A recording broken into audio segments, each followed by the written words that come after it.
Ich will irgendwie so viel sagen, dass ich gar nicht weiß, wo ich anfangen soll. Vielleicht erst nochmal frohes neues Jahr. Ich hoffe, 2022 wird für uns alle ein ganz tolles Jahr. Besser als das letzte. Obwohl ich sagen muss, als ich meinen Rückblick letztens zusammengeschnitten habe, ist mir dann doch wieder aufgefallen, dass 2021 auch nicht alles schlecht war. Also es gab schon auch viele schöne Momente und so ein paar Highlights. Ja, also meine persönlichen Highlights waren zum Beispiel, dass ich mir meinen Pony geschnitten habe. Ja, ist jetzt irgendwo nichts Besonderes, aber ich bin ihm treu geblieben und ich liebe ihn. Dann natürlich, dass ich meine Wohnung gefunden habe, im Sommer viel Zeit mit Freunden verbringen konnte, alte Freunde wiedergesehen und auch neue Freunde kennengelernt habe. Meine erste Reise seit Corona nach Zypern war natürlich auch ein Highlight und ja, dann so gegen Herbst, Winter hat sich das mit den Highlights eigentlich so ein bisschen in Grenzen gehalten. Abgesehen von den guten Sachen, die ich ja dann auch öfter in meinen Videos gezeigt habe, war 2021 für mich aber, glaube ich, mit eins der schwierigsten Jahre bisher. Einfach so mental gesehen. Für mich ist es sehr schwierig, jetzt über so Sachen zu reden. Ich denke, ich werde da jetzt auch nicht zu sehr in die Tiefe gehen, weil es eben doch auch eine sehr sensible Thematik ist und ich niemanden irgendwie triggern möchte oder sonst was. Corona belastet uns natürlich alle in irgendeiner Weise, bewusst oder unterbewusst. Dazu kommt halt noch, dass ich schon seit Jahren so ein paar Baustellen habe, an denen ich arbeiten müsste und möchte. Und ich glaube, was jetzt im letzten Jahr noch dazu kam, war einfach diese Quarter-Life-Crisis, wie es, glaube ich, gerne genannt wird. Wenn man so an einem Übergangspunkt in seinem Leben ist. Und da ich ja gerade dabei bin, meine Masterarbeit zu schreiben, steht mir quasi der Übergang vom Studenten ins Arbeitsleben bevor. Und irgendwie fängt man dann einfach an, nochmal komplett so alles zu überdenken und zu hinterfragen. Das führt dann zu allen möglichen Arten von Krisen, von Identitätskrisen, über Sinnkrisen, Existenzkrisen. Und ja, das kann schon teilweise wirklich heftig werden und schwierig. Und im letzten Jahr hatte ich dann viele so schwierige Phasen. Aber ich glaube, ich bin gerade auf einem ganz guten Weg, mich da wieder so ein bisschen rauszuziehen. Und ich habe mir aber trotzdem auch für dieses Jahr vorgenommen, mir einen Therapieplatz zu suchen, was natürlich auch immer mit einem Aufwand und Energie verbunden ist. Aber ich denke trotzdem, dass es recht wichtig ist.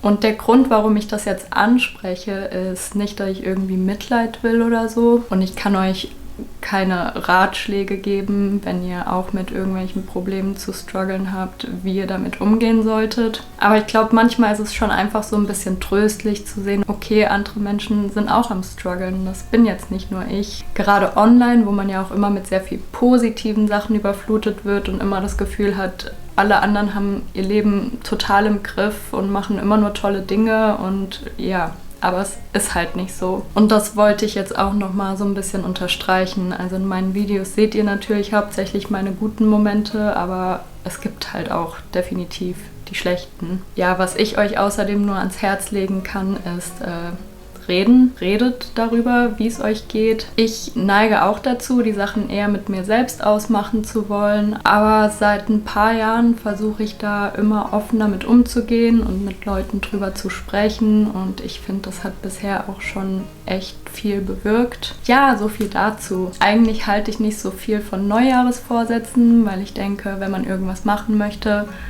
sollte man das einfach sofort anfangen und nicht auf das neue Jahr warten. Aber ich denke auch, dass so ein gewisser Zeitpunkt wie das neue Jahr oder der Anfang einer neuen Woche immer noch mal so ein bisschen extra Motivation geben kann. Ich habe jetzt auch eigentlich keine wirklich konkreten Vorsätze fürs neue Jahr. Es ist eher, dass ich so an mir und meiner Einstellung und meinem Verhalten und allem ein bisschen arbeiten möchte und einfach mehr aus meiner Comfortzone auch rauskommen will, mehr Dinge ausprobieren und die Sachen, die ich mir schon seit Ewigkeiten vorgenommen habe, einfach mal machen und es irgendwie einfach zu genießen, am Leben zu sein. Es klingt jetzt so simpel, aber ja. Aber wie sieht's denn bei euch aus? Wie war euer letztes Jahr? Was wünscht ihr euch fürs neue Jahr? Schreibt es gerne in die Kommentare. Ich finde generell ist es auch immer schön, sich gegenseitig zu motivieren und zu inspirieren. Und ich hoffe, dass ich das auch in diesem Jahr mit meinen Videos irgendwie hinkriegen werde. Ich habe auch echt viele Ideen für Videos. Ich muss nur schauen, wie ich das zeitlich irgendwie alles umsetzen kann. Ja, der letzte Vlog, den ich veröffentlicht habe, war ja noch ein Zypern-Vlog. Heißt, das ist jetzt auch ungefähr schon wieder 4 Monate her. Deswegen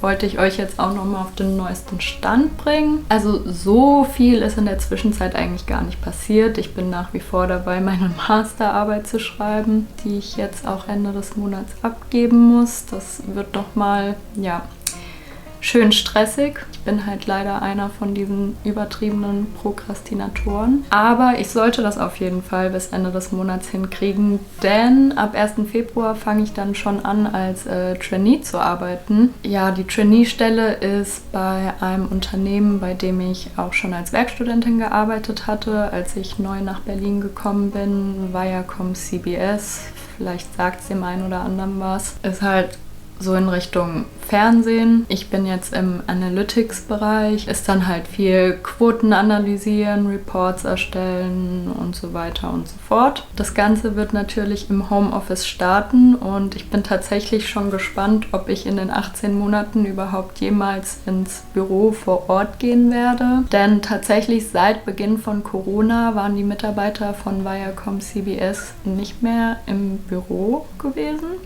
soweit ich weiß. Und man weiß ja jetzt auch irgendwie nicht, wie sich das alles entwickelt mit Corona und so. Ich habe da jetzt aber auch gar keine Lust drüber zu reden, weil macht man irgendwie eh schon genug. Was ich nur kurz noch erwähnen wollte, ist, dass ich Ende letzten Jahres auch meine Boosterimpfung bekommen habe mit BioNTech und die habe ich auch super vertragen. Also 2 Tage oder so hat mir ein bisschen der Arm wehgetan, aber es war es dann auch. Ich war jetzt den Winter über auch einen Monat in Darmstadt, einfach um so die Vorweihnachts- und Weihnachtszeit nicht allein hier in Berlin zu verbringen. War auch alles sehr schön, aber ich bin jetzt auch wieder froh, zurück in Berlin zu sein und habe ganz viele Pläne und hoffe, dass ich die am Ende auch alle umsetzen werde. Ja, ich überlege gerade, ob ich jetzt irgendwas vergessen habe, worüber ich noch reden wollte.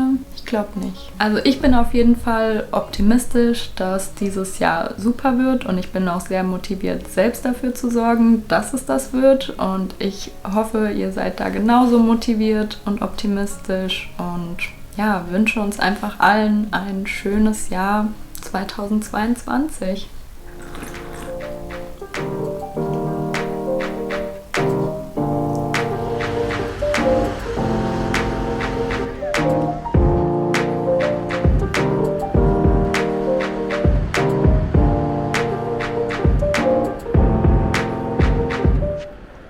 Are you okay? Yeah, I'm fine. Been trying to get all of you all night. We haven't talked in months, but that's alright. Was wondering if you wanted to go for a drive. Die Fahrgäste im ÖPNV werden breit geregelt und beachten Sie die gesetzlichen Regelungen zur Maskenpflicht. Wir empfehlen das Tragen einer FFP2-Maske. Vielen Dank. So, ich bin jetzt gerade auf dem Weg zu Pia und schon eine Viertelstunde zu spät. Allerdings war ich gerade noch ein paar Sachen besorgen, nämlich ein Laufstirnband, weil ich jetzt wieder anfangen will, regelmäßig laufen zu gehen. Und dann musste ich in der Bibliothek nochmal den Film holen, den ich für meine Masterarbeit brauche. Eigentlich wollte ich auch noch zu Dussmann, um mir so einen Poster-Wandkalender zu holen, wo man dann Geburtstage und sowas eintragen kann. Und ein Buch über Aktien. Aber, oh, ich glaube, ich bin schon da. Hi! Na, ich bin gerade dabei, mich selbst zu vloggen. Danke. Wie geht's deinem Fuß? Ganz gut. Ja. Ein bisschen bandagiert. Ich bin gerade im Treppenhaus schon Pias Mitbewohnerin begegnet, die noch mal kurz zu Aldi geht. Ups. Licht. Scheiße. Hilfe. Aua. Auf jeden Fall ist mein Bibliotheksausweis abgelaufen. Dann musste ich den erneuern und dann hatte ich keine Zeit mehr, um zu Dussmann zu fahren. Und ja, mach das dann die Tage mal. Hallo? Ja, ich habe mir schon gedacht, ich habe dann überlegt, so kochen Pia und ich zusammen. Nee, das sowieso nicht. Das ist halt, also in unserer Küche ist kompliziert, aber auch dann, Aber auch, weil ich einfach nicht kochen kann, das ist okay. Das ist nur so ein kleiner Grund. Und dann halt so Formatierung und alles noch machen, Zitate einfügen, dies, das und Wann müssen wir die Arbeit abgeben? Ende des Monats. Das wird richtig schlimm. Ja, dann gezeigt ihr die Sachen auch vorher, ne? Ja, Besonders, immer. wenn es ums Essen geht. Natürlich. Ich gucke ja auch selbst ein bisschen, dass ihr jetzt nicht super unvorteilhaft Das ist meine aussieht. unkontakte Seite. Also, der Drops ist gelutscht. Echt, deine rechte Seite? Ja, deswegen ist ja so YouTube-Karriere Plan B oder so. Ja, gut. Oder Aktien.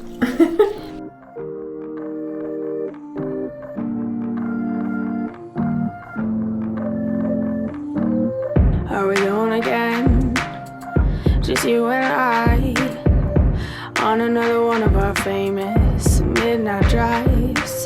Do you need to rant or just stay silent? Either or, you know I'm compliant. Take a left up ahead, we're going towards the horizon. Don't stop going till we see the sunrise. You know this is who we are, this is what we do. Driving in circles till we find something new. The only person